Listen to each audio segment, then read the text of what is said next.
Anya, Jeffrey Zhang looking impressive. That was a great start. And you mentioned this. He wins the first game. Incredible opening preparation. Wesley's 𝙬𝙬𝙬 is not easy to crack like that. And yet it seemed like he was suffering basically from the time that they are out of the gates. And I think one of the things to understand about Jeffrey is that he is incredibly versatile. He's very good at opening preparation in general. So we already see him playing. Well, I guess Wesley played D4, and in the first game he played E4, but I can almost guarantee you that Jeffrey is probably going to play several different openings, and he knows all of them really, really well. I think that bodes well for his chances in this match. Yes, and Jeffrey playing this position from the black side where white gets the big center. We were talking about this in a previous game. Black has the queen side advantage, 2-on-1. So in end games, those outside pawns can be great, but for the time being, it looks to me like something's gone wrong out of Black's opening. I mean, I don't like the look of this, but maybe this is some kind of theory where Black eventually equalizes despite the initial position looking great for white. You have the control of the C file. You have control of the C file. Yeah, knight C6, rook FC1. The knight might have to drop back to E7. Can Jeffrey get away with rook AC8? I mean, that's very scary. White has queen A6. Okay, he goes knight E7. Yeah, definitely Black is worse. Even here, queen A6 looks perfectly fine. Yeah, you're stopping rook C8. What are Black's pieces doing? Yeah, he plays queen A6. The knight on F3 covers D4. The knight on E7 dominated by the E4 pawn here. So white's pieces are all in great shape. Black's pieces haven't really moved, at least not anywhere advanced. So this is looking amazing for Wesley. Rook C7, very tempting. Right. You can create some luft on the king side if you want. You can play G3 or H3. I mean, he loves these types of advantages too, where there's no risk and it's just a massive positional squeeze. Maybe there's queen F4 here. The rook can't take E7 because the rook on C1 is hanging. You can't play G3 because the F3 is hanging. The E4 pawn's under attack. And he plays it. I just feel like Black desperately needs some kind of counterplay. I'm terrible at just sitting in positions like that where maybe the best move is like king H7 or something random. Right. But I can't do that. I need to get active. And queen F4 was the one way I saw it to do so. No, I think that's a great move. It's a practical move. And Wesley, you could see the subtle head shake there. He doesn't like the fact that he allowed it. Now, obviously, you can't take the knight because C1 hangs. E4, E4 is not hanging at this very moment because then white would take the knight. But given one more tempo, knight G6, Black is going to start creating concrete threats here. Knight G6, even here, looks interesting because in the event of a trade, the F file opens and Black's pre-positioned on that file. Yeah, although the downside, of course, is in the long run, you'll have a worse pawn structure and an isolated e-pawn, which can get under fire. But you're right that the rook is perfectly situated on F8, along with the queen on F4, to make knight G6 justified. What other moves come to mind here? Maybe a rook to D8? Although is knight D3 a follow-up that you need to be scared about? Because knight D3 hits the queen and defends that rook while this knight on E7 is unhanging. That and maybe G3 is an annoying idea. So Jeffrey decides on knight G6. Okay. I imagine that he has to trade. And I was thinking trading queen back to E2, but then Black goes rook D8 and D4 is under attack. F2, right? E4, rook F7. Rook D8 comes. There it is. D4 is under attack. And if you play either rook to C4, you could still play rook takes D4. I feel like there was just an earthquake in Wesley's part of the world. Oh, I mean, this is amazing. The queen on F4 is just perfectly placed. How did he do that? It all started with queen F4. I think you called it, Robert. There was just a sense in which when you make one of those active moves, it's so easy to kind of lose control of the game. And I think it's obviously way too early to talk about Black, totally equalizing here, but it seems like the momentum in this particular game is on Black's side. But G3 is a nice move. It kicks the queen away. Obviously, A7 is hanging, and that might let the other rook into C7, which is never a pleasant prospect to deal with for Black here.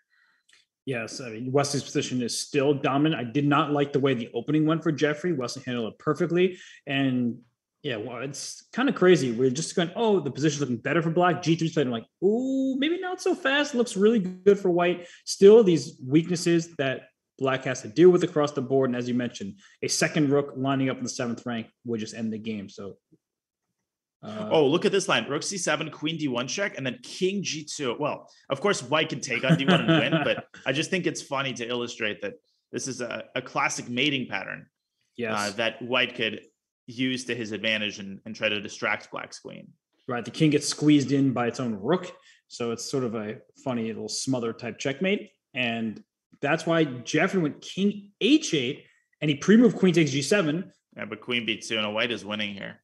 Too many pawns. Should definitely be winning, but I've seen many positions like this go from winning to equal in a matter of a few moves because the rooks are so powerful when they line up on a pawn. The issue, I would say, Danya, is if this pawn were on f7, black would have great chances to hold. The pawn on e6, it's isolated, and if that pawn is lost, then white has pawns just marching up the board, pawn f4, pawn e5, and so on. But I would say Jeffrey has some chances, even if objectively I'm totally with you that white should be winning this game. I agree. And you made an important point about that pawn potentially being on f7. Black has the idea of doubling on the a file. And if he does that, then, that's why the queen is often inferior to the two rooks, because you literally cannot defend that a pawn with a single piece. But with black's e6 pawn being as weak as it is, this is what you're saying. Black has to distract and assign part of his resources to the defense of that pawn. And white can kind of tie his queen to it and then start pushing the a pawn. But no, definitely good technique is still required here for Wesley. Oh, and that's a good defensive posture there for we go. Jeffrey. There's that doubling. That's step one. It is. Double rooks and then king f7, and you might start talking about drawing chances here. For sure. That's why pawn structure is so important, right? Like if this pawn on h6 were over on f7, then black is like almost better. But because the pawns are split like this, white, of course, pressing for a win. And we saw a game in the final round of the Grand Swiss between David Howell and Vincent Keimer, where it was a queen and a pawn versus two rooks. Here it's a queen and two pawns, and black's pawn structure is much worse in this game than in that one. So I think that Wesley can still press on. If Jeffrey can play king f7, he's threatening rook takes a4. Why not? Why not king f7 here? I guess queen b7 check, and then queen can reposition to e7 if the king drops back to g8, and that could be nasty. So Jeffrey first going rook a7, preventing the queen from infiltrating the 7th rank. And on the next move, king f7 is a very serious threat, Robert. I think you kind of called it. I didn't expect this to be as close as it was. Now queen f3 check and e5 maybe. e5. Okay, it was queen c3 back first. To c3. Okay, king f7. There could be queen h8 and then e5, and that way your queen gets the f6 square. Oh, that's nice. Yeah, that is very nice. And once the queen gets to f6, black loses basically all of his pawns. Yeah, I think that's the knockout here. Jeffrey definitely overlooked that. And if you go rook a8, then queen h7 check, and again e5 comes. No, this is incredibly nasty. And very nicely done by Wesley, because we were just saying how all of a sudden Jeffrey on the verge of stabilizing, not so fast. e5, I think, is a good practical try. Back to h8 maybe. And then rook wait, no, e4 is definitely not hanging because there's a check. And so you can't take on e4. I guess, yeah, but I just don't see this happening. Now rook a6 defending the g-pawn. Wesley doesn't really have to rush. I think he can eventually just go f4 and f5 and slice off that h-pawn. And then he's going to have 3 pawns against 2 rooks, which is totally winning. Yeah, f5 is a very important move to have. And is rook e7 possible to try to like induce e5 to make f5 harder to play? But I'll still go f5. Yeah. Rook e7. And if you take on e4, I'll go queen h7 check. So you're a big old bully. That's why. That's exactly right. And if king here, now the queen could take. And if the king goes back, the pawn takes. So that would be important game for Wesley to win, because, you don't want, as I said, it's too early to talk about momentum in the first 2 games, but if Jeffrey had held this one, that might have hurt Wesley's confidence, because he's usually incredibly good at converting these kinds of positions. And for Jeffrey, he's probably not going to repeat this particular opening. And Jeffrey really wants rook a7 to a2 and then rook h1 checkmate. What a bully he is. Wait, rook a2? Yeah, this actually... He's got to try it. You have to play this. Queen h7 check. And if king f8, queen h6 check? Yes. This Gives the rook check instead and back. Oh, this threatens. he wants to go rook a2 something. with check, but I don't think it works. So the king. But can go even up to there, F3. the king can drop to F3. Yeah. Okay, his king embarking on Oh, one last pilgrimage. He wants his king to go to E3. I like it.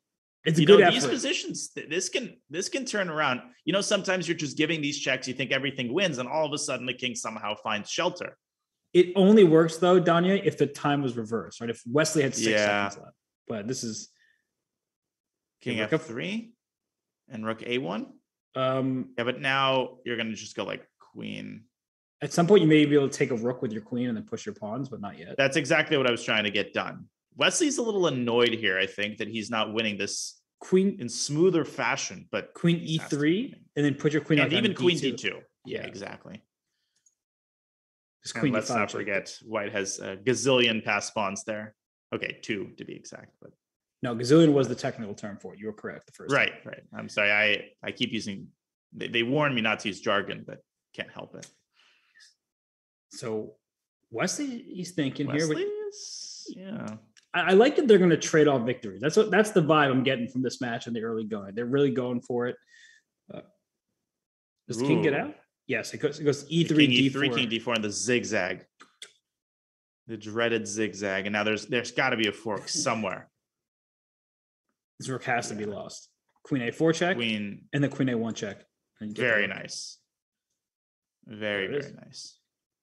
Even king F4 was winning.